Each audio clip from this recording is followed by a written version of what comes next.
Welcome to Eastlake. We are an inclusive faith community dedicated to the free search for truth and meaning, seeking to live out a more just and life-giving spirituality in the modern world. We see faith as less about doctrines and dogmas demanding total agreement, but a life to be lived, enjoyed, and given away to others. What unites us is a growing awareness that life is a gift and love is the point. We welcome the entire human family, regardless of race, age, creed, physical abilities, marital or economic status, gender identity, or sexual orientation. So if you are curious and have come to see, if you are tired and have come to rest, if you are grateful and have come to share, if you are journeying and have come to grow, if you are wounded and have come to heal, if you are joyful and have come to shine, welcome home.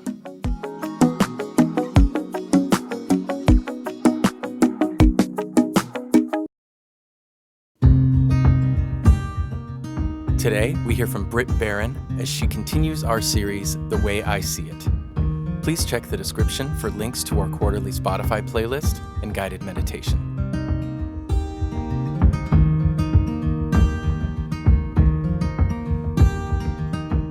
What's up, Eastlake? My name is Brit Barron. This is not my first time getting to share with you all and this amazing community. And so I'm super grateful to be back and to have another chance to share with you all and hopefully create some conversations in this series you all have going. I am just a longtime believer and supporter in this community, and it's an honor every time that I get to share some space with you all. So thank you first and foremost. It's an interesting season that we find ourselves in right now, and as I was preparing and thinking about what I wanted to talk about, what conversation I wanted to bring to the table to you all today, it's something that has been on my mind, something that I have had like endless conversations with my wife about lately, and that is like our relationship to the digital world, the internet, social media, all of it, because we have just we are in the midst of a season where we are spending so much more time at home and left to our own devices. And for a lot of us, or I'll just speak for myself, that has meant like more time glued to screens, and just wondering what that means for me as a person who is trying to be present in her current physical world.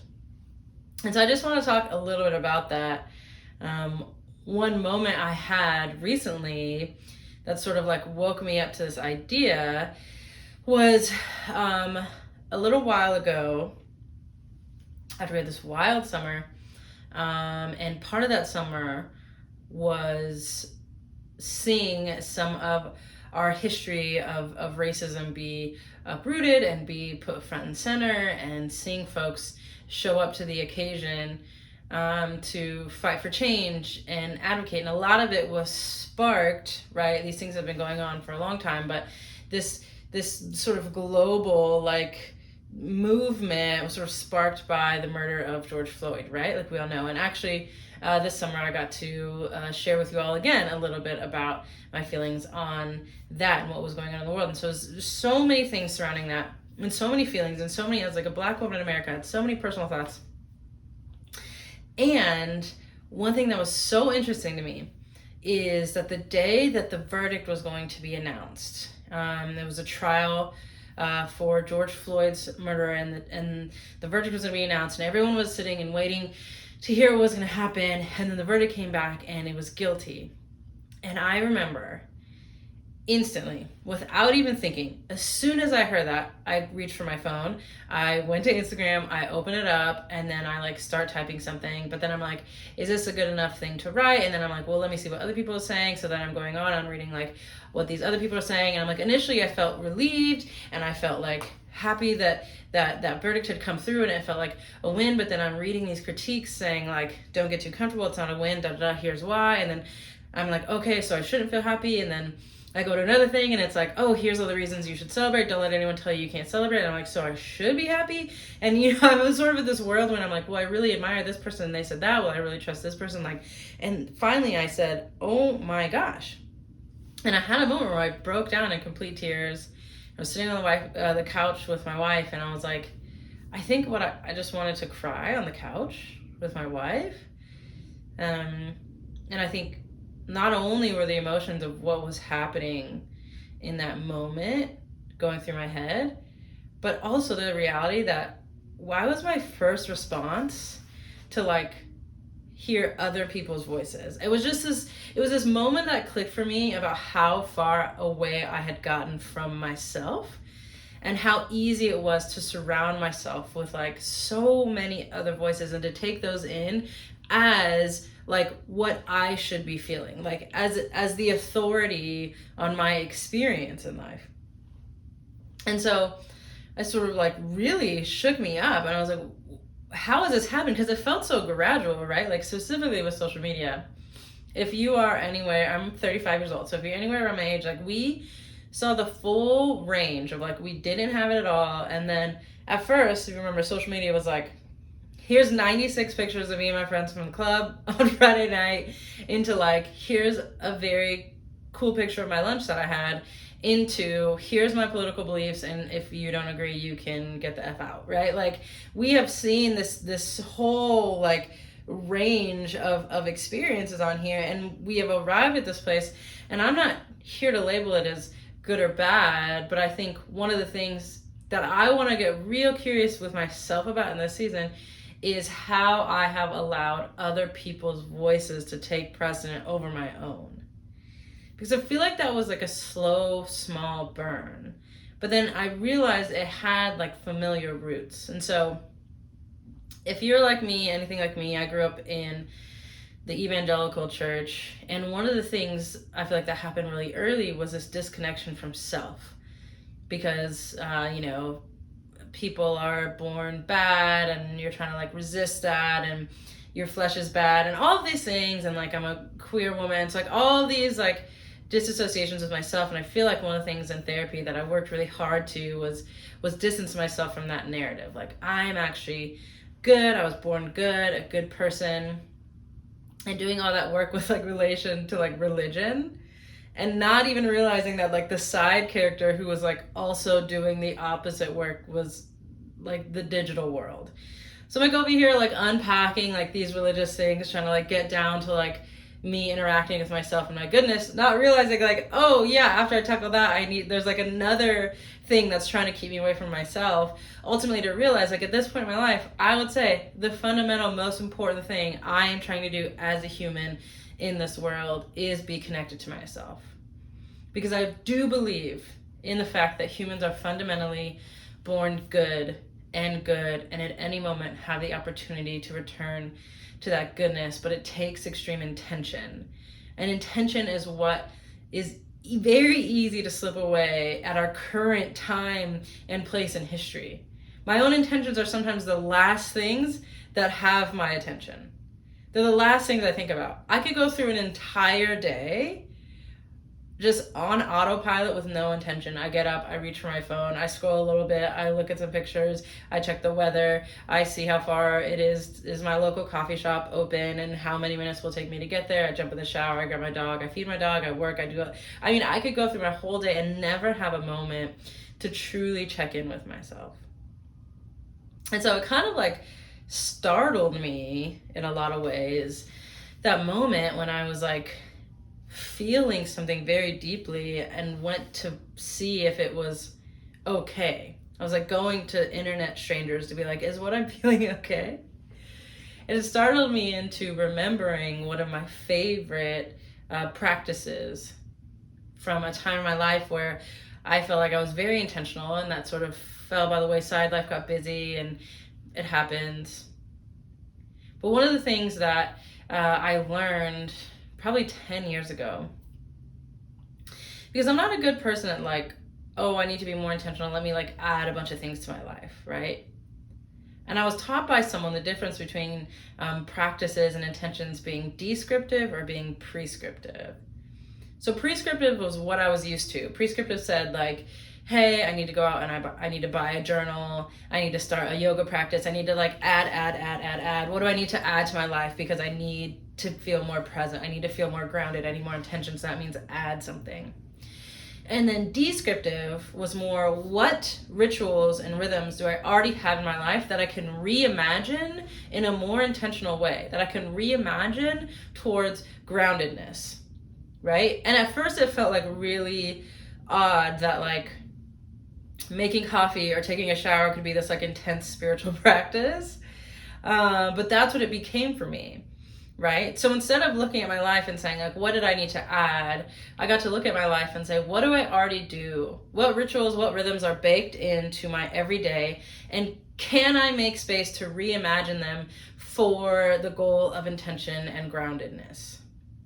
And so at that point in my life, I decided, okay, what's one thing I do every day? I take a shower. And usually it's just like pretty autopilot, jump in, you're shampooing, a little conditioner, like you're shaving, whatever you're doing. And then you jump out. And so it started with, well, if I get in, can I just take a moment of like one deep breath? And just like, okay, I'm a human and I'm present in this physical reality. I'm like feeling water on my skin. I'm like having this moment. Can I just take a breath and remember that like I'm here? And this is like a day, and that is a miracle, and it's all so special. Breathing is one of the most important things we can do as humans. We're always doing it, but we're not always aware of it, right? And that's the difference. And so then that deep breath turned into, are there questions I can ask myself as I ground into this day? Is there a mantra that I need? What am I thinking about? What's going on in my mind, right? Hey everyone, it's Kristen. Just wanted to take a moment to say thank you for tuning in. I hope that you're finding these messages helpful for you in your everyday life. That's what we're trying to do here, is gather around the idea that life is a gift and love is the point, and let's give ourselves ways to move forward in that in our own everyday world.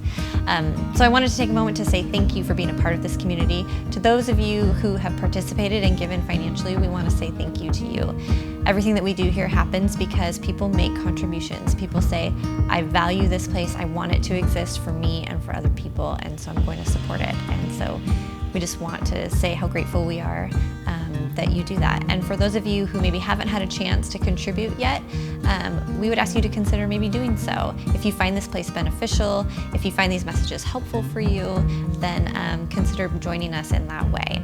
You can go to eastlakecc.com to make a contribution, and we just always are thankful for the people who want this place to exist. So thanks again for tuning in. Let's get back to the message.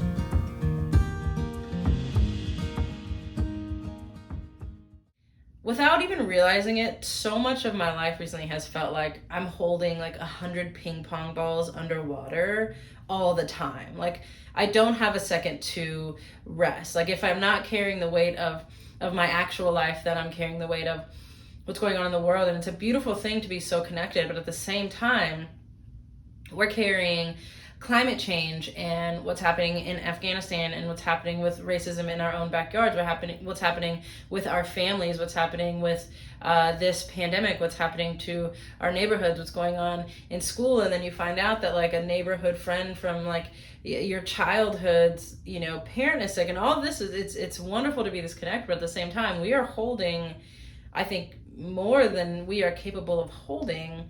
Then you add our own emotions, our own lives, my boss sent me a weird email. It had a period, not an exclamation point. Am I going to get fired? Like we are holding it all. And breathing, that deep breath, that intention. Remember the first time I picked this practice back up recently after the few years we've all had. It felt like after holding 100 ping pong balls underwater, like it felt like I just stopped. And I let them all just come to the surface. And in doing that, I got to look and I'd say, okay, is this something I need to hold? Is this something I need to keep? Can I just wipe these away? What still stands? What's important to me? What is my intention moving into this day, into this month, into this year, into this life? There are so many things happening in the world, right? Like so many things I just mentioned. We are at no shortage of issues that need to be addressed. We are no shortage of things that need to be helped, of people who need to be served, right? We no shortage of these things. And a lot of times, whenever I'm talking to someone, they ask me, like, what's, the most important issue, or is racism more important than climate change, or is what's going on in my family right now more important than how I show up, at work, or whatever the tension feels like it is. I feel like the answer is yes, no, right? I feel like one of the most important things, one of the best things we could do as human beings, what the world needs more of right now is not a singular issue. What the world needs more of right now is not to rank, global crises in order of importance. What the world needs now is people who have intention, is people who are connected to themselves, people who are going to take the time to have deep breaths and moments and not to fill their minds with other people's thoughts, people who are going to be grounded in their own goodness, because from there, we will do whatever it is that we are supposed to be doing. We will lend a hand towards the things we feel personally passionate about. I know there are people in this, watching this, you're listening to it, you're watching this video, you're doing whatever, and you are so good at bringing down your carbon footprint. And yes, you go. And when you have time and stillness, you just become more centered, and you have boundaries, and you care about these things, and people who are fighting for social justice, and when you are connected to yourself, whatever it is. We're not all supposed to have the same approach to everything. But what I do think the world could use a lot more of is people who have a focused approach, because they are connected to themselves, to their goodness, to their intention. And I think this is one of the first times in human history where the amount of free time and access to information is as high as it's ever been. For a lot of us, we're not waking up at dawn to feed the animals and then going to sleep and doing it all again without a second to think to ourselves. We're going from screen to screen to screen to screen to screen, and that can be challenging, right? But also, I think it's so amazing and beautiful, this tool, we've been going in circles about conversations about the internet in our house. And one of the things that my wife keeps saying is, she's like, it feels like the battle between connection and consumption. So I've tried to just bake into my life, whether it be in a shower or when I'm making coffee or whatever it is, moments before I reach for my phone, before I reach for other people's thoughts and opinions, to say, what is it that I need to feel today? Because I know I sound just like I'm from another planet or generation, but email is even an amazing thing. I remember the first time someone sent an email and they typed out a message, and they're like, I just sent that to Japan, and you're like, whoa, what? Right? We are so connected, and that connection is amazing. The consumption part, I think, is where we need more intentionality. I think as we look in our lives, there are so many things that can be on autopilot, and my question that I just keep asking myself is, everything that I do, can I reimagine that towards more intention, towards more groundedness? Because what I am missing more than anything in this current moment is myself. I feel so disconnected, so scattered, so full of other voices that as I've been in this process for months, I'm trying to detox from those things. It's given me this very warm, fuzzy feeling for myself and that connection, and knowing that my contribution to the healing and wholeness and health and transformation of the world, of my community, that's going to come from a connection with myself, with this physical world, with my body, with my environment. And you have to be more intentional than ever in this day and age. Again, another thing that makes me feel so, why am I talking like this in this day and age? But right now we have so much access that the intention to be connected to yourself is going to take so much effort. And before we run to okay, well, I got to do this and I got to add this practice, can we just add a couple deep breaths onto something we do every day? Hopefully, we're brushing our teeth every day, right? I don't want to make any assumptions, but I hope. For doing that, can we add a deep breath? Can we come up with an intention for the day? can we go back and say, how many of these voices in ping pong, what am I holding underwater? Why do I feel so frantic? Can I let it go for a second? Can I see what comes to the top? Can I realize, oh, this person's comment on a random photo I saw from my aunt posted, and I can get rid of that, right? This can be washed away. All these, no, that can all stay. What's left? Okay, let me sit with this. Right. I've started developing mantras and revisiting them every day, again, when I take a shower, because that's become my grounded practice again. And it's really been an amazing practice, because some mantras I have, they'll last for weeks because I keep needing to hear the same thing. Sometimes it changes every day, and sometimes by the end of the day I'm like, that was not the right mantra. But it's this beautiful thing I've started doing as a way to connect with myself. Before I get out of the shower, I just put a hand on my chest. I take a few deep breaths. I try to attach something to my inhale and something to my exhale. And so I want to share with you all my current mantra as of today. I've had it for a few days. It's become very important to me, and it's just breathe in, breathe out, and the words attached are, I'm in charge of what I focus on. Just, I'm in charge of what I focus on.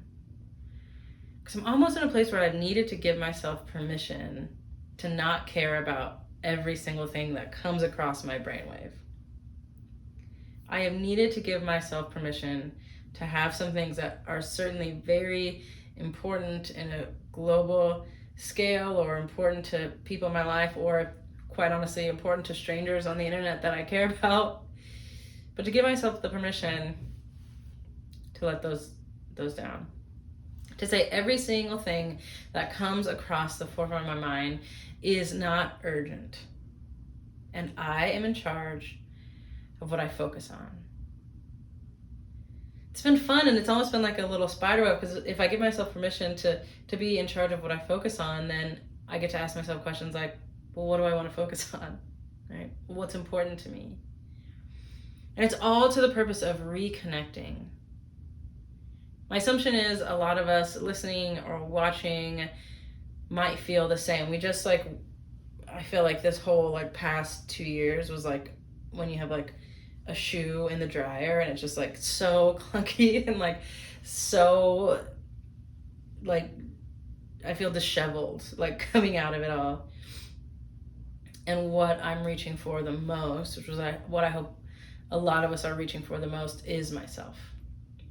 Is to be reconnected and grounded, to have intention with what I reach for in a day, with what I see in a day, with what I take in, with what I focus on.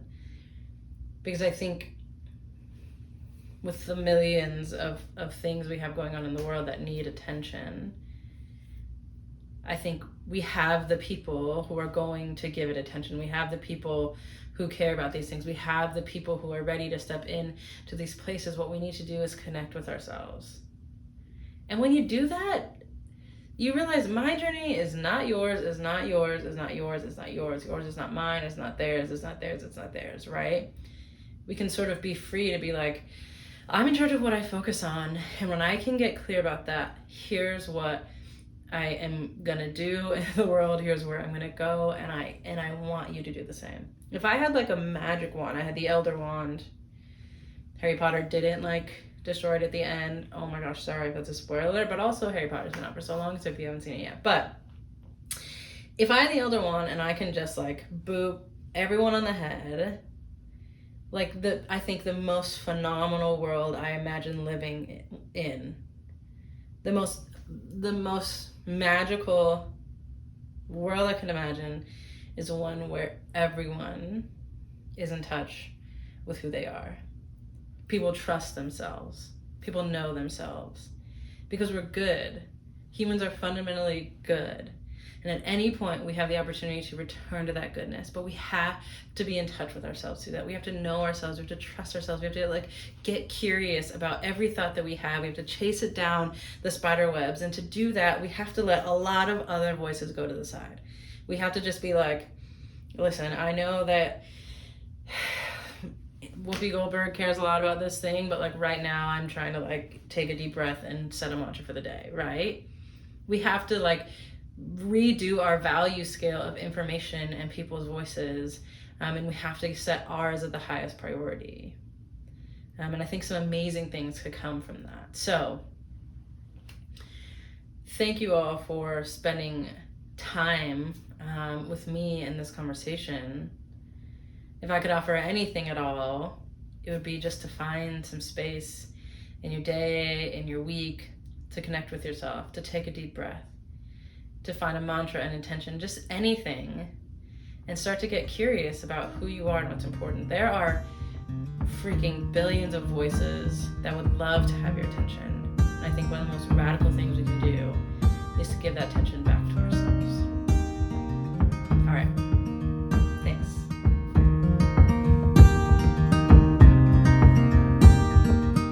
Thank you for joining us.